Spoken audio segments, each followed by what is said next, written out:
Je ne connaissais pas la pile et foie. Est-ce qu'on peut faire fonctionner une climatisation en nomade si on est équipé de cette pile?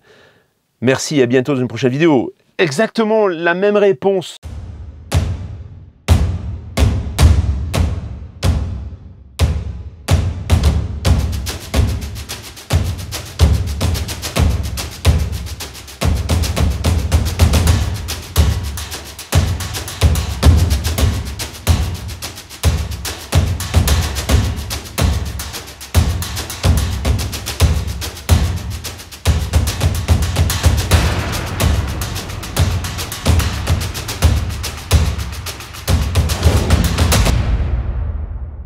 Voilà quelques mois que j'ai fait le montage d'une pile et foie. Je t'ai dit que j'y reviendrai plusieurs fois. On a fait un briefing au départ avec un montage. Je te ramène à la vidéo si tu es intéressé. Au niveau du montage, la plupart du temps, c'est monté chez un concessionnaire. Alors, moi, j'ai fait le montage moi-même. C'était très facile. Il m'a pas fallu grand-chose. Je vais pas te remémorer les choses, hein.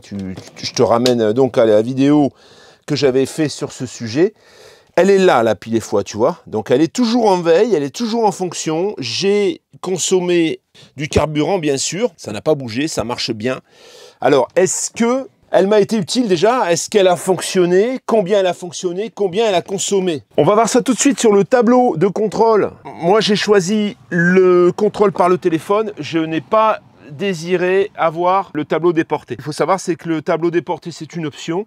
Et c'est une option qui, moi, m'aurait chargé ici. J'aurais dû y trouver une place et ça m'aurait pas spécialement rendu service. On est sur la version avec le Bluetooth, donc c'est contrôlé par le téléphone. On va le suivre ensemble, on va le faire ensemble. On va pouvoir faire un petit briefing de la manière dont ça m'a servi pour le moment. Alors, et on a eu quelques mois bien pourris, hein, je dois t'avouer que l'été a tardé à venir et ici il a beaucoup plu. Ce qui explique que tout est très vert en fait, hein. Voilà, donc je clique sur mon application. À partir du moment où la batterie va descendre sous un certain seuil, la charge va se déclencher automatiquement. Et tu t'en occupes pas. Alors après, à toi de régler le voltage pour lequel tu veux que ça démarre. Si tu le descends assez bas, il va falloir un certain temps avant qu'elle se mette en route, mais elle va se mettre en route beaucoup plus longtemps. Si au contraire tu veux qu'elle fasse des petites charges régulières, à ce moment-là, tu la règles un petit peu plus bas, un petit peu plus haute, hein, au niveau du voltage. Et sitôt qu'elle aura perdu un petit peu, elle va se recharger. Donc moi j'ai une EFOI 150. La cartouche M10, le niveau de la cartouche, eh bien il me reste 30% parce qu'elle a beaucoup tourné en fait, hein. La batterie est à 13,3. Voilà, la tension est à 13,3. Et moi, j'ai choisi le déclenchement, la tension de mise en route à 13,2. Tu vois, donc là, elle est limite, hein, elle pourrait presque démarrer. Ce qu'on peut voir, il me reste 30% du réservoir. Consommation moyenne par jour, 1,4 litre. Consommation depuis le dernier chargement, 7 litres. J'aurais consommé 7 litres. Elle a beaucoup tourné. En plus, moi, j'ai une grosse batterie, c'est une 300 ampères. Elle a tourné certainement pendant qu'on était en Pologne. Elle a tourné, en fait, sitôt que la batterie atteint un seuil un peu bas, ce que moi je considère comme bas, c'est 13,2. Hein. C'est une batterie de 12 volts 6. Hein. Donc c'est des batteries lithium fer phosphate. Il y en a qui disent que ça ne fonctionne pas, ça fonctionne très bien. Et tu arrives à paramétrer la chose pour que ça se déclenche quand tu as envie, pour pas que ça descende trop bas. Avec le soleil qu'elle a en ce moment, normalement, elle ne se déclenche pas. Elle a dû se déclencher quand même. Ça fait maintenant quelques mois que je l'ai et on a vraiment passé des mois pourris. Au moment où il y a un peu de soleil, c'est mon Power Kit qui charge en premier, hein, le Power Kit EcoFlow qui charge en premier. Quand j'ai mon Power Kit qui est plein, je le bascule éventuellement sur cette batterie. En fait, je mets mon camping-car sous tension, sous le courant du Power Kit, et le Power Kit rentre la charge solaire et redistribue dans le chargeur pour pouvoir charger cette batterie. Donc cette batterie, en fait, elle est exclusivement rechargée au solaire et avec la pile EFOI, parce qu'en ce moment, il ne roule pas mon véhicule. Donc je ne peux pas reconstituer la charge en roulant. Ça passe par un chargeur, ça ne passe pas directement. Et du coup, c'est un petit peu plus long. Hein. On n'a pas la pleine charge. Je ne vais pas rentrer 60 ampères. On rentre 10 ampères à grand maximum. Donc, c'est vrai que la charge ne se fait pas très vite non plus. Ce qui fait que le fait que j'ai une pile EFOI, oui, en effet, elle est beaucoup plus sollicitée que si c'était dans le cadre normal, en fait. Moi, c'est un cadre un petit peu anormal. Tout fonctionne quasiment sur cette batterie. J'ai un circuit additionnel donc avec mon Power Kit, mais toutes les consommations du camping-car, le chauffage a beaucoup tourné, hein, parce qu'il y a que depuis quelques semaines, même pas quelques semaines, il doit y avoir 1 semaine et demie qu'on a eu des températures convenables, sinon auparavant, la nuit, ça tourne. Hein. Le chauffage tournait, il tourne pour l'eau chaude. J'ai eu l'occasion, bah oui, il y a la lumière, il y a la télévision, il y a pas mal de choses qui fonctionnent. L'internet aussi, le routeur internet qui est à l'intérieur, il y a pas mal de choses qui fonctionnent sur cette batterie. Hein. Pratiquement 3 mois d'utilisation. Donc voilà, ça va être un petit peu plus que ce qui est annoncé, parce que forcément ma consommation est supérieure. Je pense qu'avec 2 cartouches de 10 litres, je fais une année. Hein. On va voir cet hiver comment ça se passe. Mais je pense que je fais une année. On va répondre à quelques questions qui m'ont été posées lors de la vidéo qui traitait de la pile EFOY. Ce qui est super, c'est que c'est des réponses qui me sont apportées également par un représentant EFOY, donc c'est plutôt sympa. Il y a Jackie Daniel qui pose une question. Bonjour Pascal, un EFOY 80 depuis 2 ans, ça fonctionne super bien. Pour l'hiver, la laisser en automatique et surtout avoir un bidon rempli de méthanol, car en cas de température négative, elle démarre, car ça craint le gel. Donc réponse, en hiver tu peux laisser la pile EFOY en mode veille. Tu as 3 modes de fonctionnement dispo sur la pile. Mode automatique, la pile se met automatiquement en marche quand la batterie descend sous le seuil de 12,4 pour du gel et sous 12,6 pour du lithium, sauf si tu l'as paramétré différemment comme moi. Le mode démarrage, tu mets en marche forcée ou en mode veille, idéal pour l'hiver. La pile se met en protection pour éviter de geler. Mais surtout, elle maintient la tension de la batterie au niveau quand tu vas la laisser. Il faut juste prévoir 3 ou 5 litres de méthanol. Voilà, donc tu as 3 modes de fonctionnement. Tu peux en effet la laisser tout le temps en veille et c'est même recommandé. Si tu la mets en mode veille, donc elle va elle-même, de toute façon, démarrer quand il faudra et elle va elle-même se protéger en fait. Hein. Patrice Carpat. Bonjour Pascal, c'est super, j'ai un voisin qui a le système, c'est un super truc. C'est vrai, il faut la laisser en automatique, c'est moins bruyant qu'un groupe. Par contre, le seuil de déclenchement de la charge, je crois que tu peux la régler à plus tard. Très bonne remarque, Patrick. Oui, tu peux régler les seuils de déclenchement de la charge. Hein, donc ça, c'est ce que je viens d'évoquer. Par défaut, EFOY est réglé pour du gel et AGM plomb à 12,4 et pour du lithium à 12,6. Tu rentres dans le menu et tu peux modifier, par exemple, pour les LiFePO 4 Super B, c'est mieux de régler à 12,8 ou 12,9, car à 12,6, ta batterie est trop déchargée. Moi, j'ai mis à 13,2, tu vois. Après, il faut jouer avec pour affiner ce seuil. Alors, en fait, moi j'ai 300 ampères, donc si je mets à 12,9, au moment où on va se mettre en route, elle va tourner très longtemps. Par contre, elle se déclenchera moins souvent. C'est un peu la raison pour laquelle moi je consomme un peu plus, c'est que moi elle est à 13,2 et là tu vois je suis à 13,3 alors qu'elle doit être à 85% et elle peut se déclencher là. Alors là le soleil arrive donc elle ne se déclenchera pas, mais c'est limite. S'il n'y a pas eu de soleil dans la journée, elle va se déclencher le soir. John, 61-62, idéal pour celui qui veut faire sans compter. Me semble avoir vu 0,9 litres de conso, soit dans les 8 € de l'heure. Sauf erreur de ma part, ça me paraît assez cher pour le silence en comparaison à un groupe électrogène qui consomme beaucoup moins, surtout en inverteur. Bien calculer le coût avant d'acheter, mais c'est bien de savoir que ça existe. Voilà. La personne de chez EFOY donc me dit qu'il se permet de corriger. 1 litre de méthanol, c'est 1100 watts de puissance. Si tu consommes 1100 watts dans ton camion en un jour, ta pile va utiliser 1 litre de méthanol, soit environ 8 € en termes de budget. Sache que la consommation annuelle de méthanol pour un camping-cariste, c'est quelque chose comme 10 à 20 litres. Après, si tu y vis en permanence sans être branché et en hiver, ta pile EFOY peut utiliser davantage de méthanol. N'oublie pas que tu vas rouler, que tu auras quand même des journées de soleil ou que tu seras parfois branché sur du 220 pour recharger ta batterie cellule. C'est exactement ça. Moi, aujourd'hui, je ne roule pas. Donc, forcément, j'ai consommé 70% en 3 mois. Hein, avec quand même une météo pas très favorable, peu de soleil. Et le soleil qui arrive, il a été principalement dédié à mon Power Kit. Hein. Merco 8367. Super vidéo. J'avais une question pour toi. Pour faire court, je consomme 160 ampères heure par jour. Je suis donc à 50% de mes batteries lithium Super B. 2 fois 160 raccordées en parallèle. Je voulais savoir en combien de temps fallait-il à une EFOY 150 pour recharger à 100% mes batteries lithium. D'avance, merci. Avec tes 2 Super B lithium, tu as déjà 320 ampères-heure d'autonomie sans aucune recharge. La pile EFOY 150 produit 150 ampères-heure en 24 heures. D'où son nom, EFOY 150, bien sûr. Hein. Si tu prends une EFOY 80, ce sera 80 ampères-heure. Si tu as une consommation de 160 ampères-heure en journée, une pile EFOY mettra environ 26 heures pour te restituer les 160 ampères-heure. Voilà. Merci pour ta question, pour éclairer la communauté. Ça te fait 1920 watts de consommation. C'est pas mal, hein. Je dois t'avouer que sur une journée, c'est vraiment même un peu beaucoup, en fait, hein, par rapport à une utilisation classique. Hein. Mais bon, voilà. Tu sais qu'en 26 heures, tu as recouvert. Ce qui veut dire que si tu les consommes tous les jours, ben, progressivement, il va te manquer 2 heures parce que la journée ne fait que 24 heures. Alain Guigui, bonsoir. Peux-tu parler du compteur d'heures qu'il y a sur la pile et de ce qu'il faut faire quand il est au maximum? Est-ce que c'est une révision à faire? Par qui? À quel tarif? Merci. Le compteur d'heures est juste l'information combien d'heures aura fonctionné ta pile et fois, en fait. Voilà, c'est le compteur d'heures global. Il n'y a pas de maximum. On peut faire une révision quand la pile commence à produire moins d'électricité. Si tu la trouves moins efficace, il va se passer quand même un long moment avant que tu puisses le constater, parce que là, voilà, ça fait des heures hein, quand même. Après 5 ans, je crois que la pile perd environ 20 à 25% de capacité de production. Elle fonctionne, mais mettra juste un peu plus de temps pour recharger ta batterie cellule. Dans la garantie, tu as 3000 heures de fonctionnement et 2 ans de garantie. En 5 ans, ouais, on considère donc environ 4000, 4500 heures. On considère que 4500 heures, on considère que voilà, 4000, même 5000 heures même. Hein, elle perdra 20 à 25%, mais 5000 heures, c'est quand même énorme. Hein. Lona 86, une nouvelle vie. Quelle durée de vie estimée?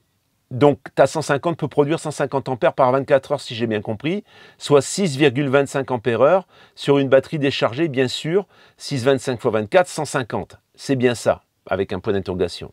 Ta batterie étant presque pleine, tu n'as pu obtenir que 5,5 ampères, ce qui semble normal. Merci pour ta présentation. Alors, c'est juste, hein, et fois 150 ampères en 24 heures, ou un courant de charge de 6 à 6,5 ampères-heure. La 80, c'est 80 ampères en 24 heures, soit 3,5 ampères de charge en constant. Et EFO Pro, donc EFOY Pro 2800, c'est la plus grosse. Elle produit 240 ampères en 24 heures. Ça fait 10 ampères-heure de courant de charge à l'heure. Lionel Soulard, 9151. Bonjour, quelle est la durée de vie exprimée en heures d'utilisation cumulée? C'est là où c'est intéressant. Tu as des piles qui vont fonctionner 9000 heures, d'autres moins. Pour une bonne longévité, l'idéal est de faire fonctionner ta pile. Et c'est souvent là le problème, et je l'ai souvent évoqué. Si tu ne fais pas fonctionner ta pile, la membrane, elle sèche. Si tu la laisses en hivernage toute une année, ben oui, à terme, tu vas la bousiller. Hein. Une fois tous les 3 mois avec un cycle de charge de 2 ou 3 heures. Hein. Voilà, ça c'est ce qu'il faut la faire tourner au minimum. Hein. Veille à toujours vérifier la date de péremption du méthanol sur l'étiquette derrière. Une pile qui tourne avec du méthanol périmé, tu vas abîmer très vite le cœur de ta pile, un peu comme quand tu laisses ton essence ou diesel dans ta voiture plus d'une année. Ça, il faut être vigilant. La poubelle terrestre. Il y a des nouveaux panneaux solaires à 500 et 700 watts. Oui, c'est juste, mais tu restes tributaire de l'ensoleillement. C'est un choix avec ma pile EFOY, je suis complètement indépendant. C'est ça. En fait, elle ne va pas remplacer un panneau solaire, on est d'accord. Elle va venir combler le manque. Elle va venir te donner du courant si toutefois tu n'avais pas de soleil. Et si tu es bien sûr complètement déconnecté hein, du courant, du 220. User GF3FT, bonjour, moi j'ai acheté un camping-car avec une pile EFOY 1200. Problème de mise à jour pour 4500 heures, aucun concessionnaire fait les réparations. Il faut l'envoyer en Allemagne avec un budget très, très élevé. On m'annonce 2000 €. Est-ce que quelqu'un peut me donner des renseignements pour que je puisse faire réviser la pile par des personnes honnêtes? Merci. Tu as récupéré ton CC avec une pile de première génération, elle doit être grise. Ta pile a plus de 12 ans et produit sans doute plus que 1,5 à 2,5 ampères de courant. Aucun intérêt à faire réparer ta vieille pile et les concessionnaires ne pourront rien faire. Par contre, le fabricant en Allemagne, SFC Energy, fait des super offres de reprise, offres de fidélité. Renseigne-toi en message privé, je te dirai comment en bénéficier. Bon, voilà. En fait, si tu as une pile qui est vraiment hors d'âge et vieille, tu peux la faire reprendre par EFOY en Allemagne. Ils peuvent te faire une offre et puis te revendre une pile derrière, bien sûr. Hein, là, c'est honnête de dire que, bon, voilà. C'est quand elle a 12 ans, la pile, faire réparer une pile et payer 2000 balles, c'est complètement déraisonnable. Voilà à peu près les questions les plus importantes qui ressortent. Ça faisait un moment que je me posais des questions, que j'entendais parler d'EFOY et que, bah oui, avec des détracteurs, mais aussi des gens qui étaient très satisfaits. Et j'étais impatient de me rendre compte de la réalité. Il y en a beaucoup qui témoignent et qui disent que c'est que du bonheur. Il y a quelqu'un, donc Patrick Legal, qui a une pile 1600 Elle a 14 ans, elle fait toujours le job. Jamais de souci électrique. Pour recharger la batterie, il me faut un demi-centimètre du bidon de 5 litres. Parce qu'il y a les bidons de 5 litres et les bidons de 10 litres, bien sûr. Hein. J'ai une question de M. Durcal, 95, qui me demande bonsoir Pascal, dans votre configuration, votre batterie de 300 ampères-heure alimentée par les feuilles 150 en utilisation d'un chauffage soufflant type céramique 2000 watts qui fonctionne en continu à 21 degrés. Combien d'heures d'utilisation? Merci pour votre réponse et félicitations pour vos vidéos, toujours aussi intéressantes. Le problème, c'est les 2000 watts en fait. Alors c'est clair qu'il ne va pas tourner à 2000 watts. Il va tourner à 2000 watts au début pour réchauffer ton habitacle. Ensuite, il va plafonner. Ouais, ça dépend de la température extérieure encore une fois, mais pour tenir 21 degrés, s'il fait 5 dehors par exemple, il va tourner au minimum à 1000 watts. En supposant et en étant optimiste, en considérant qu'il tourne à 1000 watts, ma batterie de 300 ampères-heure fait 3000, un peu plus de 3000 watts, 3500 watts de mémoire. Ben, si tu calcules divisé par 1000, ça fait 3 heures, 3 heures et demie de fonctionnement. 3 heures et demie de fonctionnement, et tes 300 ampères consommés, il va te falloir 2 jours pour les recouvrir avec la pile et feuille 150. À ce moment-là, ta consommation est surdimensionnée par rapport à ce que tu peux obtenir en charge. Si tu ne comptes que sur la pile et feuille pour charger, bah ça va être court en fait. Et tu pourrais te servir de ton chauffage 1 heure et demie. Et encore, 2000 watts... ouais, si tu te sers de ton chauffage pour décharger ta batterie à moitié, ça veut dire qu'on considère que tu consommes 1700 watts, on va dire. Bah oui, ça va faire une petite heure et demie, une heure et demie environ, si le véhicule est déjà chaud. Parce que s'il faut partir de zéro, il va tourner à 2000 watts, ton chauffage céramique, pendant un long moment avant d'arriver à la bonne température, au 21 degrés. Une heure et demie en étant très optimiste. Et là, à ce moment-là, ta pile qui tourne 24 heures va pouvoir combler cette consommation. Voilà, elle va combler cette consommation. Mais 1 heure et demie, c'est très peu en fait.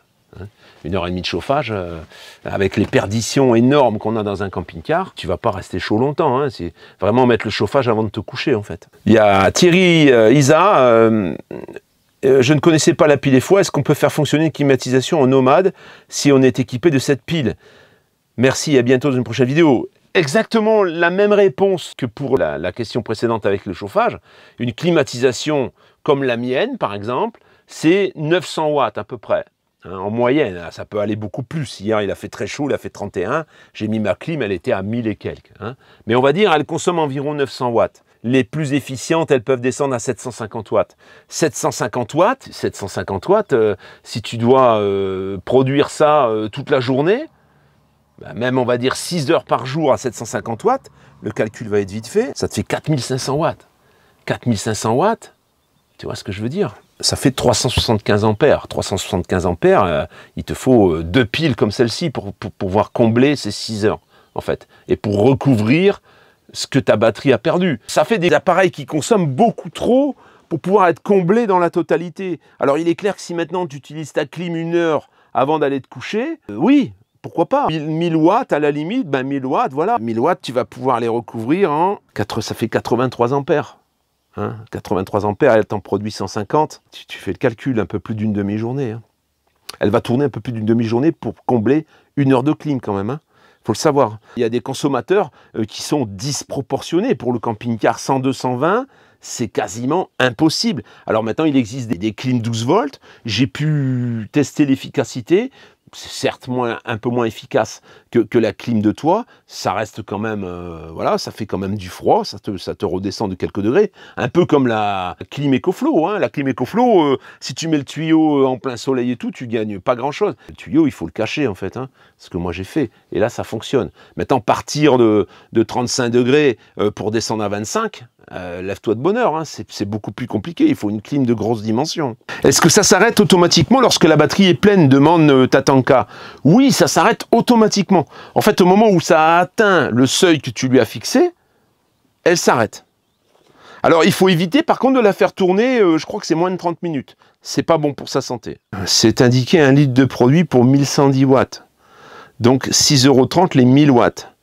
Donc pour une batterie de 250 ampères-heure, ça fait 3000 watts. Donc oui, c'est ça. C'est ça, c'est à peu près ce que tu dis. Hein. Maintenant, décharger une batterie de 250 ampères, c'est pas ça le but en fait. Le but, c'est pas ça. Le but, quand tu as une batterie de 250 ampères, tu vas pas la consommer en 24 heures, on est d'accord. Tu fais 3000 watts, tu vas pas consommer 3000 watts dans ton véhicule par jour, tu vois. Tu consommes 3000 watts dans ton véhicule par jour, oui, ça c'est énorme, c'est une grosse consommation. Et il est clair que là, bah oui, il vaut mieux être branché au courant, hein, je te le dis. Hein. Mais le but, c'est de combler ta consommation de la journée, en fait, tu vois. La consommation qu'un camping-car peut consommer quand il n'y a pas de soleil. Quand il n'y a pas de soleil. Ça veut dire que ça peut être un équipement de sécurité. Je sais qu'il y en a beaucoup qui voyagent avec des appareils pour l'apnée, des appareils qui produisent de l'oxygène aussi. Bon ben voilà, dans le cas de ces gens-là, ils ne peuvent pas faire autrement. Ils ne peuvent pas se poser sans courant, parce que sinon, ils risquent la panne. S'ils risquent la panne, bah, ils risquent quelquefois des problèmes. C'est surtout pour ça. Il ne faut pas le voir, en fait, la pile EFOY, il ne faut pas la voir comme le seul générateur de courant dans ton camping-car. La batterie va se recharger avec le moteur, hein, quand tu roules. Elle va se recharger avec les panneaux solaires que tu as éventuellement. Et accessoirement, si tu n'as pas eu cette occasion de recharge parce que la situation climatique ne le permet pas ou parce que tu n'as pas roulé, ben, la pile EFOY va prendre le relais. À ce moment-là, le coût, en fait, tu ne peux pas le considérer de la même façon, tu vois. C'est parce que c'est ça où tu n'aurais pas eu de courant. Juju Vadrouille, 7130, me demande, peut-elle être posée couchée? Exemple, évacuation d'air chaud au sol. Si je mets les foies en hauteur par rapport au bidon, cela pose-t-il problème? Les foyers sur une marche de la soute d'entrée du bidon se trouve à 20 cm en dessous de la connexion. Non, ça pose pas de problème. À l'extérieur, par contre, oui, je pense que si c'est... T'as un coffre, oui, mais si c'est à tout vent, normalement, elle est faite pour poser à l'intérieur, hein, donc il faut le mettre quand même dans un endroit qui est fermé quand même. Hein. Je vis en fourgon aménagé avec EcoFlow PowerKit 15 kW indépendance. On peut la brancher sur la prise alternateur du PowerKit? Non. Soit en remplacement du branchement batterie alternateur ou mettre un inverseur? Non, il n'y a aucun moyen de brancher sur EcoFlow quelque chose d'autre que EcoFlow lui-même. Et en plus, il vaut mieux éviter de mettre ton système en danger. Hein. Parce que le PowerKit coûte quand même pas un peu d'argent. C'est à peu près tout ce que j'ai reçu comme message. Donc n'hésite pas à en reposer sous cette vidéo si toutefois tu avais d'autres questions. Je ressortirai de toute façon quelques vidéos sur le sujet et on va suivre ça donc certainement là à la rentrée. Et puis au moment où il commencera à faire froid, je suis bien curieux de voir ce qu'elle va me consommer réellement et je te ferai un retour objectif pour que tu puisses vraiment tabler sur quelque chose de...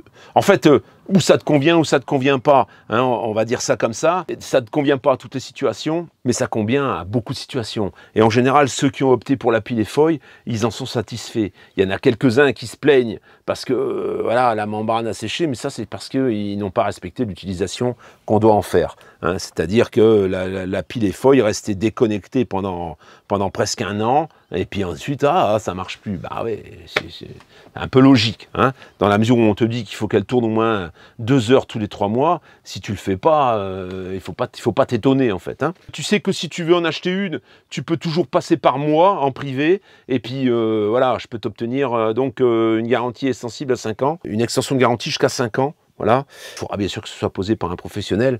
Éventuellement, moi, j'aurai des personnes qui pourraient la poser. Mais voilà, hein, ça, c'est faisable. Tu peux passer par moi et obtenir des avantages. Hein.